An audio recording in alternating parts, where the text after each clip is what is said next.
திருப்பத்தூர் மற்றும் அதன் சுற்றுவட்டார பகுதிகளில் கடும் பனிப்பொழிவு நிலவி வருவதால் வாகன ஓட்டிகள் கடும் சிரமம் அடைந்துள்ளனர். பணிக்கு செல்வோரும் பள்ளி கல்லூரிகளுக்கு செல்லும் மாணவ மாணவிகளும் கடும் அவதிக்கு உள்ளாகியுள்ளனர்.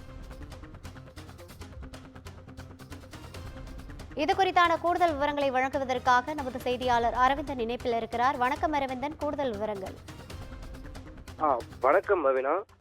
திருப்பத்தூர் மாவட்டம் திருப்பத்தூர் மற்றும் அதன் சுற்றுவட்டார பகுதிகளான மாடப்பள்ளி, மடவாளம், குடிசிலாப்பட்டு மற்றும் திருப்பத்தூர் நகர் பகுதிகளில் இன்று அதிகாலை முதலே கடும் பனிப்பொழிவு இருந்து வருவதால் பணிக்கு செல்லும் மாணவர்கள் மற்றும் பணிக்கு செல்லும் பொதுமக்கள் மற்றும் சந்தைக்கு வரும் வியாபாரிகள் என அனைவரும் கடும் சிரமத்திற்குள்ளாகிறார்கள். மேலும் திருப்பத்தூரிலிருந்து ஆலங்காயம் செல்லும் சாலையில் அதிக பனிப்பொழிவு உள்ளதால் வாகனங்கள் முகப்பு விளக்குகளை எரியவிட்டபடியே செல்கின்றனர். மேலும் வழக்கத்தை விட திருப்பத்தூர் மாவட்டத்தில் கடந்த சில தினங்களாக கடும் பனிப்பொழிவு இருந்து வருவதால் பொதுமக்கள் 8:30 மணிக்கு மேல் அளவிலேயே பணிகளுக்கும் மாணவர்கள் கல்லூரிகளுக்கு செல்லும் நிலை ஏற்பட்டு வருகிறது. ரவினா,